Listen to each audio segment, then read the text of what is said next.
Government happy good morning to all of you. Welcome to the cutups. और आज के video में 24 जून के करंट अफेयर्स के बारे में हम लोग देखेंगे। और हाँ दोस्तों, आज से एक नया सीरीज है जिसमें कि स्टैटिक जीके जीएस को भी कवर किया जाएगा और आपको डिस्क्रिप्शन भी मिल जाएगा पीडीएफ के बाद, ठीक है। और अभी तक आप लोगों ने चैनल को सब्सक्राइब नहीं किया तो सब्सक्राइब करें, लाइक और शेयर करें अपने दोस्तों के साथ और बेल आइकन को भी दबा लें ताकि जैसे ही मैं वीडियो डालूँ आपके पास नोटिफिकेशन पहुंच जाए। और आज से करंट अफेयर हर एक रात को 9 बजे आप लोग को मिल जाएगा, ठीक है। हर एक रात को 9 बजे आपको उस दिन का करंट अफेयर मिल जाएगा। और साथ ही साथ आज हो सकता है कुछ देरी हो, लेकिन कल से आपको टाइमली मिल जाएगा। और इसका पीडीएफ टेलीग्राम चैनल t.me/thecutupshow पर प्रोवाइड कर दी जाएगी, ठीक है। तो आप लोग याद रखिएगा। और पिछले वीडियो में मैंने क्वेश्चन पूछा था कि ईरान का जो 2021 का प्रेसिडेंशियल इलेक्शन हुआ था, राष्ट्रपति चुनाव ईरान का, तो उसे किसने जीता है? तो इब्राहिम रईसी ने जीता है। ये है इब्राहिम रईसी और बहुत लोगों ने सही जवाब दिया है, उनको कांग्रेचुलेसन। तो इब्राहिम रईसी को हाल ही में ईरान का प्रेसिडेंट बनाया जाएगा अगस्त के महीने में, ठीक है। 90% वोट हुए थे काउंट, जिसमें कि 62% वोट जो है इब्राहिम रईसी ने जीता था। तो इनको प्रेसिडेंट बनाया जाएगा अगस्त के महीने में। आज का हमारा क्वेश्चन है कि हब्बा खातून नामक किताब के लेखक कौन है, ठीक है। Who is the writer of the book title Habba खातून। तो हब्बा खातून नाम की किताब को किसने लिखा है? काजल सूरी जी ने लिखा है, ठीक है। और इसको लॉन्च किसने किया है? तो एक थिएटर पर्सनालिटी है, नाटक की पर्सनालिटी है जिनका नाम है अरविंद गौर। ये है अरविंद गौर जी, जिन्होंने कि रिलीज किया इस बुक को, जिसका नाम क्या है? हब्बा खातून। तो याद रखिएगा इनके बारे में। और जानकारी के बारे में अब बात किया जाएगा। जो हब्बा खातून क्या है, तो हब्बा खातून इनको बोला जाता था नाइटिंगेल ऑफ कश्मीर के रूप में। और ये जो है वाइफ थी, किनकी पत्नी थी? यूसुफ शाह चक की, जो कि लास्ट एम्पेरर थे कश्मीर के, ठीक है। तो कश्मीर के अंतिम सम्राट जिनका नाम यूसुफ शाह चक थे, उनकी पत्नी कौन थी? हब्बा खातून। और जिनके नाम पर बुक किसने लिखा है? तो बुक लिखा है काजल सूरी जी ने। और इसको लॉन्च किसने किया है? अरविंद गौर ने। तहीरा कश्यप खुराना का अगर जो बात किया जाए तो the 7 scenes of being a mother नाम के बुक को इन्होंने लिखा है। अमर्त्य सेन का बारे में अगर बात किया जाए तो हाल ही में इन्होंने एक बुक लॉन्च किया जिसका नाम है होम इन द वर्ल्ड, ठीक है। ये एक मेमोयर है, ठीक है। और अमिताभ घोष का अगर जो बात किया जाए तो मैंने आपको बताया था द नट मेक कर्स नाम के बुक को किसने लिखा है? अमिताभ घोष ने। और लिविंग माउंटेन को भी अमिताभ घोष ने लिखा है। हमारा नेक्स्ट क्वेश्चन है India inks MOU for corporation in the field of agriculture and right sector which country. कौन से देश के साथ भारत ने कृषि और संबद्ध क्षेत्रों में सहयोग के लिए समझौता किया है? तो इंडिया ने फिजी देश के साथ मिलकर ये समझौता किया है। तो याद रखिएगा आप लोग।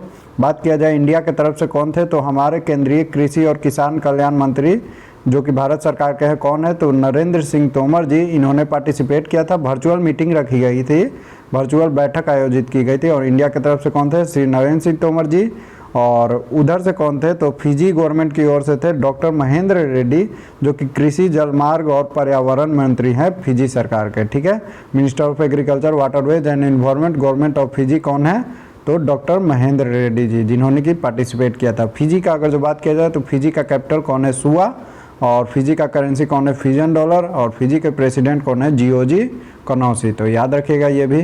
बात किया जाए बेल्जियम का, तो नाटो लीडर का समिट अभी बेल्जियम में ही हुआ था। जापान और इंडिया ने साथ में मिलकर बाईलेटरल नेवी एक्सरसाइज किया इंडियन ओशियन में। और बोत्सवाना में वर्ल्ड का 3rd लार्जेस्ट डायमंड फाउंड किया गया, जो कि 1098 कैरेट का है, ठीक है। तो ये भी याद रखिएगा। नेक्स्ट क्वेश्चन है who has been appointed the director of NIMHANS, जिसको कि नीम हंस भी बोल सकते हैं। तो नीम हंस की डायरेक्टर कौन बनाई गई? तो प्रतिमा मूर्ति को, डॉक्टर प्रतिमा मूर्ति ये है, और इनको बनाया गया नीम हंस का डायरेक्टर के रूप में। इनके बारे में और जानकारी अगर जो बात किया जाए तो नीम हंस का सबसे पहले फुल फॉर्म होता है national institute of mental health and neuro sciences, ठीक है। राष्ट्रीय मानसिक स्वास्थ्य एवं तंत्रिका विज्ञान संस्थान, ठीक है। इनको 5 साल की अवधि के लिए इनको ये संस्थान का निदेशक मतलब डायरेक्टर बनाया गया है नीम हंस का। तो याद रखिएगा आज से 5 साल बाद मतलब मार्च 2026 में इन्हें रिटायरमेंट मिलेगा। और इनको अगर जो बात किया जाए तो इनको WHO की ओर से WHO regional director special recognition award भी मिला था वर्ल्ड नो टोबैको डे 2021 में। तो ये भी याद रखिएगा। बात किया जाए अगर जो करीम खान के बारे में, तो इनको ICC इंटरनेशनल क्रिमिनल कोर्ट का चीफ प्रोसिक्यूटर बनाया गया है। और सुमंत सिन्हा को हाल ही में SDG पायोनियर्स बनाया गया है UNGC के द्वारा। और अगर जो बात किया जाए मोन्टेक सिंह अहलूवालिया का, तो मोन्टेक सिंह अहलूवालिया को मेंबर बनाया गया है कहाँ का? तो वर्ल्ड बैंक और IMF का जो हाई एडवाइजरी ग्रुप है, ठीक है, उसके मेंबर के रूप में नियुक्त किए गए हैं मोन्टेक सिंह अहलूवालिया जी, ठीक है। बढ़ते हम लोग नेक्स्ट क्वेश्चन की तरफ। Indian navy hold first joint exercise विच नेवल फोर्स।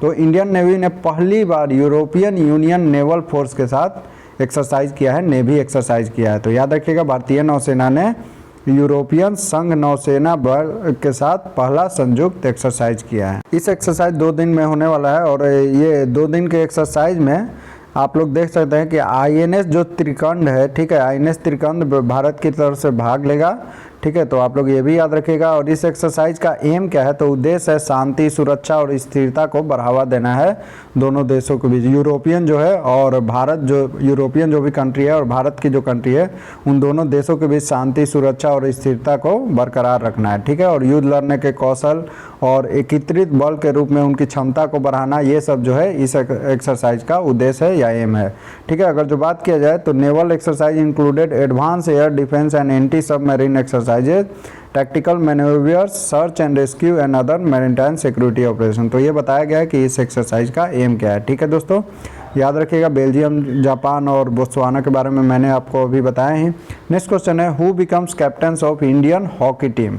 तो हाल ही में मेंस हॉकी टीम जो है उसके कैप्टन बनाए गए हैं ये मनप्रीत सिंह, जो कि ये रहे मनप्रीत सिंह, और रानी रामपाल को बनाया गया है वुमेन्स हॉकी टीम का कैप्टन। तो याद रखिएगा। और इन दोनों के बारे में और अगर जो जानकारी लिया जाए तो मनप्रीत सिंह को देख रहे हैं 16 सदस्यीय ओलंपिक बाउंड भारतीय पुरुष हॉकी टीम का कप्तान बनाया गया, मैंने अभी बताया ही, ठीक है। भारतीय पुरुष हॉकी टीम का कप्तान बनाया गया है मनप्रीत सिंह को, और रानी मणिपाल को 16 सदस्यीय ओलंपिक बाउंड भारतीय महिला हॉकी टीम का कप्तान बनाया गया है। और अगर जो उप कप्तान का बात किया जाए तो वीरेंद्र लकड़ा और हरमनप्रीत सिंह को उप कप्तान बनाया गया है पुरुष के लेवल में, ठीक है। और ये मनप्रीत सिंह का कौन सा ओलंपिक होगा, तो तीसरा ओलंपिक होगा, तो ये भी याद रखिएगा। बात किया जाए अगर जो लॉरेल हपगर्ड के बारे में, तो लॉरेल हपगर्ड जो है पहले ट्रांस एथलीट है जो कि compete करेंगे, पार्टिसिपेट करेंगे ओलंपिक्स में, तो ये याद रखिएगा। तदंग मीनू का अगर जो बात किया जाए तो ये पहली अरुणाचली वुमेन बन गई है जो कि अपॉइंट की गई है AIBA में। और AIBA का फुल फॉर्म क्या रहता है आप लोग मुझे ज़रूर बताएं। और मैक्स वर्स्टपेन का बात किया जाए तो फ्रेंच का जो ग्रैंड प्रिक्स हुआ है उसको किसने जीता है, तो फार्मूला 1 रेस के ड्राइवर जिनका नाम है मैक्स वर्स्टपेन। और इनके बारे में और बात किया जाए तो मैक्स वर्स्टपेन रेड बुल चलाते हैं और ये नीदरलैंड से बिलोंग करते हैं, ठीक है। बढ़ते हैं हम लोग नेक्स्ट क्वेश्चन की तरफ। Which city ranked as one of the top 5 technology centres in Asia Pacific. तो आप लोग जानते होंगे बेंगलुरु जो सिटी है उसको रैंक किया गया है शीर्ष 5 प्रौद्योगिकी केंद्रों में से एक, ठीक है। और ये एशिया प्रशांत में आया है शीर्ष 5 प्रौद्योगिकी केंद्रों में से एक। कौन सा सिटी है, तो ये बेंगलोर है। और इस रिपोर्ट को जारी किसने किया, तो growth engines of innovation how Asia Pacific technology hubs are reshaping regional real estate ने ये जारी किया, जिसमें कि बेंगलोर जो है APAC क्षेत्र में शीर्ष 5 प्रौद्योगिकी केंद्रों के रूप में ये उभरा है, ठीक है। और अगर जो बात किया जाए 5 के बारे में, जो भी 5 है वर्तमान में APAC में शीर्ष 5 प्रौद्योगिकी केंद्रों के बारे में बात किया जाए तो बीजिंग जो है पहले रैंक पर है, फिर शंघाई है, फिर बेंगलोर है, फिर शेंझेन है और फिर सिंगापुर है। तो आप लोग याद रखिएगा इसका नाम। नेक्स्ट अगर जो बात किया जाए गिफ्ट सिटी का, तो इंटरनेशनल मैरीटाइम सेंटर पहली बार इंडिया में खुलेगा, वो गिफ्ट सिटी गुजरात में खुलेगा, ठीक है, याद रखिएगा। मुंबई का बात किया जाए तो मुंबई में इंडिया का पहला ड्राइव इन वैक्सीनेशन सेंटर खोला गया था। और पटियाला में इंडियन ग्रैंड प्रिक्स 4 का आयोजन होगा जो कि 21 जून से स्टार्ट होने वाला है। बढ़ते हैं हम लोग नेक्स्ट क्वेश्चन की तरफ। तो हमारा नेक्स्ट क्वेश्चन है who becomes the second fastest women of all time behind 100 metre race. तो 100 मीटर रेस में सेकंड फास्टेस्ट वुमेन कौन बनी है, तो अभी ये बनी है सेली अन फ्रेजर प्राइस, ठीक है। तो ये है सेली अन फ्रेजर प्राइस, जिन्होंने कि 10.63 सेकंड में, जिसकी डिटेल मैं आगे भी दूंगा, ठीक है, 100 मीटर का रेस हासिल किया और इसके कारण ये second fastest women of all time bound 100 metre race में शामिल हो गए, ठीक है। अगर जो बात किया जाए ये किस कंट्री से बिलोंग करती है, तो ये बिलोंग करती है जमैका से। तो याद रखिएगा ये जमैका की है रेसर, इनका नाम है सेली एंड फ्रेजर प्राइस, जिन्होंने कि 10.63 सेकंड में मात्र 100 मीटर का रेस जीत लिया है।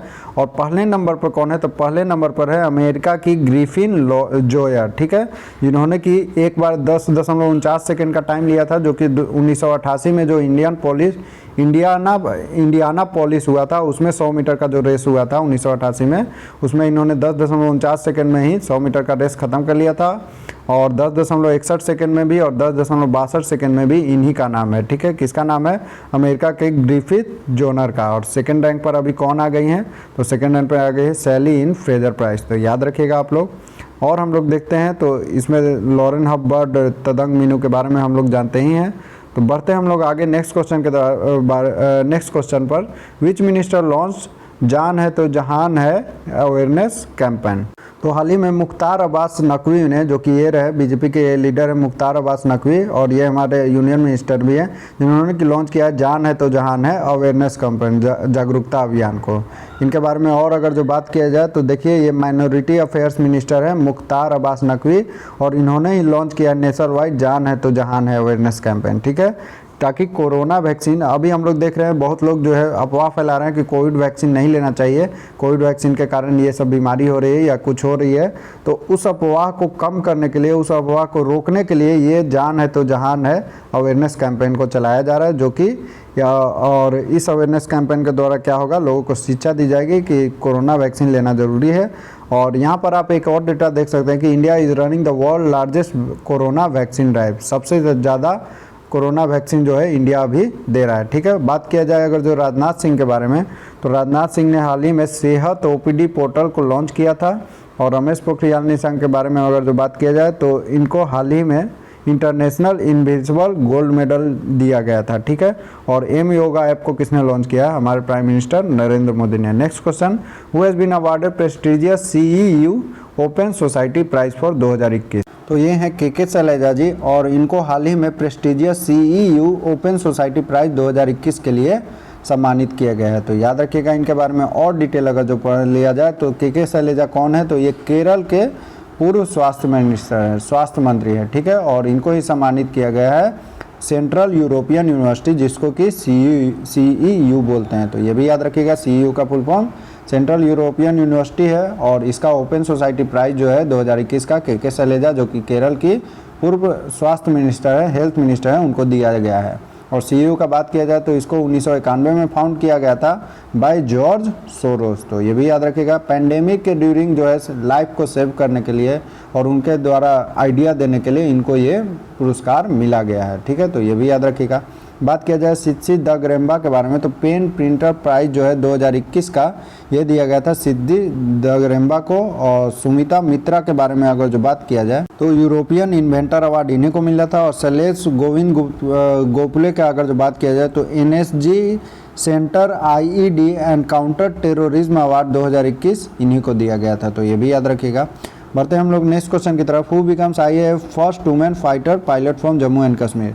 जम्मू एंड कश्मीर से इंडियन एयरफोर्स की पहली महिला फाइटर पायलट कौन बनी है? तो ये है माबिया सुडान जी, और इनको ही बनाया गया जम्मू कश्मीर की ओर से इंडियन एयरफोर्स की पहली महिला फाइटर पायलट, ठीक है। तो याद रखिएगा इनके बारे में अगर जो और बात किया जाए तो ये जो है वायुसेना में शामिल होने वाली 12वीं महिला फाइटर पायलट है, ठीक है। और ये फुल्ली ऑपरेशनल होगी फाइटर पायलट में 1 साल में, ठीक है। मतलब 1 साल में इनको ऐसा ट्रेनिंग दिया जाएगा ताकि ये ऑपरेट कर सके एज ए फाइटर पायलट, ठीक है। तो याद रखिएगा इनके बारे में। बात किया जाए डेविड डियोप के बारे में, तो इंटरनेशनल बुकर प्राइज से इन्हें ही सम्मानित किया गया। CNR राव के बारे में अगर जो बात किया जाए तो इंटरनेशनल एनी अवार्ड से इनको सम्मानित किया गया था। और भी कार्तिकन पांड्यन का अगर जो बात किया जाए तो FIH इंटरनेशनल हॉकी फेडरेशन, उसका राष्ट्रपति वाला जो अवार्ड है, प्रेसिडेंशियल अवार्ड जो है, वो किसको मिला था? भी कार्तिकन पांड्यन को। नेक्स्ट क्वेश्चन है, विच मिनिस्ट्री है allowed house finance companies with asset size of over 100 crore to recover the dues using SARFAESI law. तो अब जो भी हाउसिंग फाइनेंस कंपनीज है उसमें अगर जो 100 करोड़ से अधिक की हाउसिंग फाइनेंस कंपनी को उपयोग करेंगे तो उसके द्वारा सारफेसी कानून लागू किया गया है, और ये लागू कर दिया गया है मिनिस्ट्री ऑफ फाइनेंस के द्वारा, ठीक है। तो इसके बारे में थोड़ा और जानकारी ले ले अगर जो, तो इससे क्या होगा कि इससे जो है कंपनी जो है और अधिक उधार लेने को प्रोत्साहित करेगी, क्योंकि पहले ये राशि 500 करोड़ की दी जाती थी, ठीक है। 500 करोड़ से अगर जो अधिक की संपत्ति है आपको द्वारा HFC को बकाया अगर जो वसूलने का अधिकार था, किसके द्वारा? सारफेसी कानून के द्वारा, ठीक है। अगर जो आपके पास HFC को 500 करोड़ से ज़्यादा अगर जो आप राशि ले चुके हैं तो सारफेसी कानून के द्वारा आपको जो है वो राशि देनी पड़ती थी, ठीक है। सारफेसी कानून का अगर जो बात किया जाए तो इसके तहत क्या होता है कि अगर जो आपके पास 500 करोड़ का मतलब HFC में लोन लिए हुए हैं या फिर कुछ भी लिए हुए हैं, बकाया है, ठीक है, तो अगर जो आप लोगों ने उसको चुकता नहीं किया तो सारफेसी अधिनियम 2002 बैंकों और अन्य वित्तीय संस्थानों के ऋणी की वसूली के लिए क्या करता था कि आवासीय और वाणिज्य संपत्तियों की नीलामी करने की अनुमति दे देता था। ठीक है, तो याद रखिएगा जो भी आपकी रेसिडेंशियल या कॉमर्शियल प्रॉपर्टीज होती थी उससे वो लोन को रिकवर करती थी। ठीक है, तो अभी ये राशि पहले 500 करोड़ था, अभी ये राशि को 100 करोड़ कर दिया गया है, तो ये भी याद रखिएगा। वर्तमान में लगभग कितने हाउसिंग फाइनेंस कंपनीज है, तो वो कंपनीज है 100 के लगभग हाउसिंग फाइनेंस कंपनी है, मतलब 100 एफएससी अभी वर्तमान में है। ठीक है, और इसमें आप लोग देख सकते हैं कि टॉप 10 एचएफसी की हिस्सेदारी जो है 70 से 80% है। मतलब जो 10 एचएफसी है वो 70 से 80% तक साझेदारी रखती है और बाकी 90 जो एचएफसी है मात्र 20 से 30% तक की साझेदारी रखती है। तो यहाँ पर भी आप डोमिनेशन देख सकते हैं। बात किया जाए राजनाथ सिंह के, तो इनके बारे में मैंने आपको बताया है। नेक्स्ट क्वेश्चन है, when did international widows day, united national public service day as well as international Olympic day celebrated. तो दोस्तों अंतर्राष्ट्रीय विधवा दिवस हम लोगों ने 23 जून को मनाया, साथ ही साथ संयुक्त राष्ट्र लोक सेवा दिवस भी हम लोगों ने 23 जून को मनाया और अंतर्राष्ट्रीय ओलंपिक दिवस भी हम लोगों ने 23 जून को ही मनाया। अगर जो ओलंपिक दिवस का बात किया है तो इसका थीम रहा stay healthy, stay strong, stay active with the hashtag Olympic day workout on 23 जून। ठीक है, तो याद रखिएगा। और अगर जो बात किया जाए united nation public service day का, तो इसका थीम रहा innovating the future public service, new government models for a new era to reach the SDG. SDG का फुल फॉर्म होता है सस्टेनेबल डेवलपमेंट गोल। अगर जो 21 जून का बात किया जाए तो इसके 21 जून को हम लोगों ने बहुत सारा डे मनाया था। सबसे पहला डे तो इंटरनेशनल डे ऑफ योगा मनाया था हम लोगों ने, वर्ल्ड म्यूजिक डे भी मनाया था, वर्ल्ड ह्यूमनिस्ट डे भी मनाया था, वर्ल्ड हाइड्रोग्राफी डे भी हम लोगों ने मनाया था 21 जून को। ठीक है, लेकिन इंटरनेशनल डे ऑफ योगा ज़्यादा इंपॉर्टेंट हो जाएगा जो कि 21 जून को मनाया था हम लोगों ने। नेशनल रीडिंग डे हम लोगों ने कब मनाया था, 19 जून को। और 18 जून को हम लोगों ने कौन सा डे मनाया था, सस्टेनेबल गैस्ट्रोनॉमी डे और ऑटिस्टिक प्राइड डे हम लोगों ने 18 जून को ही मनाया था। नेक्स्ट क्वेश्चन है हमारा, विच स्टेट गवर्नमेंट लॉन्चेज मुख्यमंत्री उद्यमी योजना। ये मेरा आज का आपसे क्वेश्चन है, कौन से स्टेट ने लॉन्च किया मुख्यमंत्री उद्यमी योजना। ये है नीतीश कुमार। आप लोग जान गए होंगे इसका आंसर क्या है, तो फटाफट मुझे कमेंट बॉक्स में इसका आंसर बताएं। और दिल्ली है या बिहार, राजस्थान या Orissa. Thank you, have a nice day. और चैनल को सब्सक्राइब कर लें और स्टे सेफ, स्टे हेल्दी।